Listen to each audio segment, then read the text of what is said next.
আসসালামু আলাইকুম। Stock statistics with Zakir চ্যানেলে আপনাদেরকে স্বাগত জানাচ্ছি। একজন ক্ষুদ্র বিনিয়োগকারী যিনি পূর্বে অনেক টাকা লস করেছেন, তিনি 50,000 টাকা দিয়ে নতুন করে একটা বি অ্যাকাউন্ট খুলে পুনরায় শেয়ার ব্যবসা শুরু করতে যাচ্ছেন।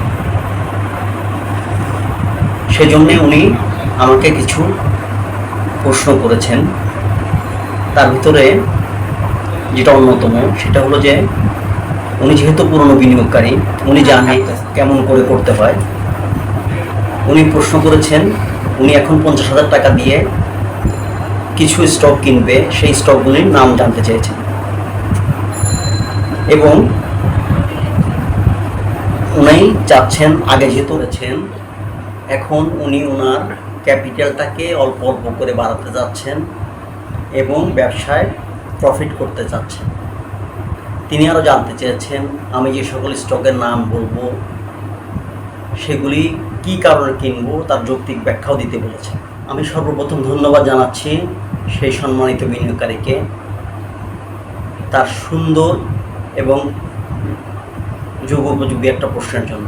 আজ 5ই সেপ্টেম্বর 2025 শুক্রবার। সম্মানিত বিনিয়োগকারীর প্রশ্নের উত্তরে আমাকে কয়েকটি শেয়ারের নাম অবশ্যই বলতে হবে। তাই সতর্কীকরণ হিসাবে জানাচ্ছি, শেয়ার বাজার অতীব ঝুঁকিপূর্ণ। তাই জেনে বুঝে নিজ দায়িত্বে আপনারা শেয়ার ক্রয় বিক্রয় করবেন। আমার এই আলোচনা শুধুমাত্র একটি শিক্ষামূলক এবং কৌশলগত আলোচনা মাত্র। আগামী অক্টোবর মাসের মাঝামাঝি থেকে বিভিন্ন কোম্পানির কোয়ার্টারলি ইপিএস আসবে। তাই আমার ধারণা মধ্যমানের শেয়ারগুলোর দামের পরিবর্তন, ফ্ল্যাকচুয়েশন দেখা দিতে পারে। প্রথমে আমি যে সেক্টরটা নিয়ে আলোচনা করব সেটা হলো ব্যাংকিং সেক্টর।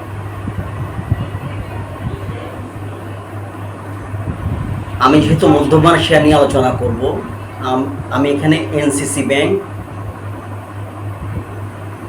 যেটা সেকেন্ড কোয়ার্টার ইপিএস ভালো এসেছে, গত বছর বিনিয়োগকারীদের 13% ক্যাশ ডিভিডেন্ড দিয়েছে। যেহেতু সিকিউরিটি এক্সচেঞ্জ কমিশনের নিয়ম অনুযায়ী অনেক ব্যাংক এখন ডিভিডেন্ড দিতে পারেনি, সেখানে এনসিসি ব্যাংক ডিভিডেন্ড দিতে যেহেতু পেরেছে, আগামীতেও পারবে বলে আশা করা যায়। অথবা এনসিসি ব্যাংকের পরিবর্তে মিউচুয়াল ট্রাস্ট ব্যাংকটাও দেখা যেতে পারে। আপনারা দেখছেন বর্তমানে আস্তে আস্তে আমাদের বাজারে টার্নওভার বৃদ্ধি পাচ্ছে, অর্থাৎ প্রাতিষ্ঠানিক বিনিয়োগকারী, বড় বিনিয়োগকারী, আমাদের মতো ক্ষুদ্র বিনিয়োগকারীদের সবারই পার্টিসিপেটের কারণেই আস্তে আস্তে আমাদের বাজারে টার্নওভার বৃদ্ধি পাচ্ছে। এই টার্নওভারকে ধরে রাখা এবং ইন্ডেক্সকে যদি ইনক্রিজ করতে হয় তাহলে ব্যাংকিং সেক্টরের অবশ্যই আপট্রেন্ডে রাখতে হবে। এটা প্রাতিষ্ঠানিক বিনিয়োগকারী কিংবা বড় বিনিয়োগকারী তারা তাদের স্বার্থেই এই জিনিসটা করবে বলে আমার মনে হচ্ছে। দ্বিতীয়ত আমি যে শেয়ারটি নিয়ে আলোচনা করতেছি সে সেক্টরটি হলো ফিনান্সিয়াল সেক্টর। ফিনান্সিয়াল সেক্টরও গত বছর অনেক কোম্পানি ডিভিডেন্ড দিতে পারেনি, তার ভিতরে ডিভিডেন্ড দিতে পেরেছে সেই দুটি উল্লেখযোগ্য শেয়ার। একটা হলো আইপিডিসি ফিনান্স অথবা ইউনাইটেড ফিনান্স, এবং Q2 অর্থাৎ সেকেন্ড কোয়ার্টার ইপিএস এই দুইটা কোম্পানিরই ভালো আছে। আপনারা দুইটা শেয়ারের মধ্যে যে কয়েকটা শেয়ার বাছাই করতে পারেন। টেকনিক্যাল অ্যানালিসিস অনুযায়ী এই দুটি শেয়ার অ্যাভারেজ এর উপরে অবস্থান করে ভালো অবস্থানেই আছে। তৃতীয়ত যেসব শেয়ার নিয়ে আলোচনা করতে যাচ্ছি সেটা হলো ফার্মাসিউটিক্যাল সেক্টর। আপনারা জানেন বর্তমান পরিবর্তিত পরিস্থিতিতে রড, সিমেন্ট, সিরামিক, রং, এমনকি সিগারেটের পর্যন্ত চাহিদা কম দেখা যাচ্ছে। কিন্তু আপনার ওষুধের চাহিদা কোনো অবস্থায়, কোনো সার্কামস্টেন্সেই ওষুধের অবস্থা ব্যবহার কমে না। আমরা এখানে দুইটা ওষুধের ফার্মাসিউটিক্যাল সেক্টর থেকে দুইটা সাজেস্ট করতেছি। একটা হলো ইবনে সিনা, আরেকটা হলো সিলভা ফার্মা। এগুলোকে ডিভিডেন্ডকে কেন্দ্র করে এই সমস্ত শেয়ার বাড়ার সম্ভাবনা রয়েছে। তো অনেক অবহেলিত সেক্টর নিয়ে আলোচনা করতেছি, সেটা mutual fund sector. Cap, ITE অথবা গ্রামীণ 2, এই দুইটি মিউচুয়াল ফান্ড ডিভিডেন্ড দিয়েছে। গত 2 কার্যদিবসে আমরা দেখতে পাচ্ছি মিউচুয়াল ফান্ড সেক্টরে একটা মোমেন্টাম দেখা যাচ্ছে। আমরা জানি বাজার যখন ভালো হয় আমাদের যেমন লাভ বাড়তে থাকে, মিউচুয়াল ফান্ডগুলির লাভ বাড়তে থাকে।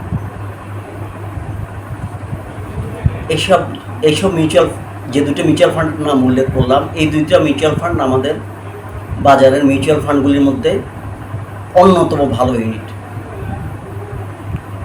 পঞ্চম গ্রুপটা নিয়ে আলোচনা করতেছি। এখানে একটু দুইটা সেক্টর থেকে আলোচনা করতেছি। একটা হলো ওয়ালটন, আর একটা হলো মেরিকো। আপনারা যে কোনো একটা পছন্দ করতে পারেন। এটা ক্যাপিটাল গেইন এবং ডিভিডেন্ড পাওয়ার জন্য খুবই ভালো হবে বলে মনে করতেছি। ভিন্ন দুইটি সেক্টরের শেয়ার। ওয়ালটন ভালো ডিভিডেন্ড দিয়েছে এবং মেরিকো সাধারণত প্রতি কোয়ার্টারে একবার করে ডিভিডেন্ড দেয়। মেরিকো 2 বার, 3 বার, 4 বার পর্যন্ত ডিভিডেন্ড দেওয়ার নজির আছে বছরে। অর্থাৎ প্রতি কোয়ার্টারে একবার ডিভিডেন্ড সে অনেক সময় দিয়ে থাকে। শেয়ার দুটির যে কোনো একটি আপনি যদি হোল্ড করতে পারেন তাহলে আপনার ব্যাংক অ্যাকাউন্টে আপনি ডিভিডেন্ড পেয়ে যাবেন। সিমিলটেনিয়াসলি এই শেয়ারটার দামও বাড়তে পারে। বিষয়টা অনেকটা এমন, আপনি একটা ফল বাগান করছেন, সেখানে আপনি ফলও পাচ্ছেন, গাছটাও মোটা হচ্ছে। অর্থাৎ আপনার দুটো লাভ, ফল বিক্রি করে একটা লাভ, গাছের বৃদ্ধিজনিত কারণে গাছেরও একসময় মূল্য বৃদ্ধি পাবে। তাহলে এখান থেকে 2 ধরনের লাভ আপনি পেতে পারবেন। শেষ অংশে আসতেছি, আপনি লাভ ক্ষতিটা কীভাবে হিসাব করবেন। আপনি জানেন আধুনিক টেকনিক্যাল অ্যানালাইসিস অনুযায়ী এবং স্ট্যাটিস্টিক অনুযায়ী ওই সমস্ত বিনিয়োগকারী কিছুটা ভালো করতে পারে যারা স্টপ লস মেনটেন করে। এখন স্টপ লস তো আপনি সব আইটেমই দিতে পারবেন না। আপনি ব্যবসা করে যেখানে কিছু লাভ করবেন সেখানে আপনি কিছু স্টপ লস দিতে পারবেন। যেমন আমি এখানে প্রথম যে সেক্টর আলোচনা করছি, ব্যাংকিং সেক্টর, এখানে ধরেন আপনি 10,000 টাকা বিনিয়োগ করলেন, আপনি 1,000 টাকা লাভ পেলেন। আমি দ্বিতীয় যে সেক্টর আলোচনা করছি সেখানে 10,000 টাকা লাভ বিনিয়োগ করে আপনি 1,000 টাকা লাভ পেলেন। তৃতীয় সেক্টরে আপনি 10,000 টাকা বিনিয়োগ করলেন, আপনার 500 টাকা লস হলো। চতুর্থ সেক্টরে ধরা যাক আপনি 10,000 টাকা বিনিয়োগ করলেন, 1,000 টাকা লাভ হলো। পঞ্চম যে সেক্টর আলোচনা করছি যেটা ক্যাপিটাল গেইন এবং ডিভিডেন্ড গেইন, আপনার এখানে লাভ লস কিছুই হলো। আপনি 1 সপ্তাহ বা 10 দিন মধ্যে দেখতে পারলেন যে আপনি সবকটা শেয়ার বিক্রি করলে আপনার 2500 টাকা লাভ হচ্ছে। কিছু লাভ করছেন, একটা স্ক্রিপ্টে লস করছেন, একটা জায়গায় লাভ লস কিছুই হয়নি। এইভাবে যদি আপনি মাসের ভিতরে 2 বার 3 বার করতে পারেন, 2 বার করতে পারলে একটা হিসাব করে দেখা যাচ্ছে আপনি 10% মতো আপনার ক্যাপিটালটা গেইন হচ্ছে। এভাবে আপনি যদি বারবার করতে পারেন তাহলে ইনশাল্লাহ আপনি একটা ভালো ফলাফল পাবেন। আর বাজার চিরকাল ভালো থাকে না, ভালো সময়টাকে অবশ্যই আপনার ভালোভাবে কাজে লাগাতে হবে। আপনার যদি কোনো বিষয় জানতে চান তাহলে আমাকে হোয়াটসঅ্যাপ করতে পারেন। আমার নাম্বার হলো 01718298913।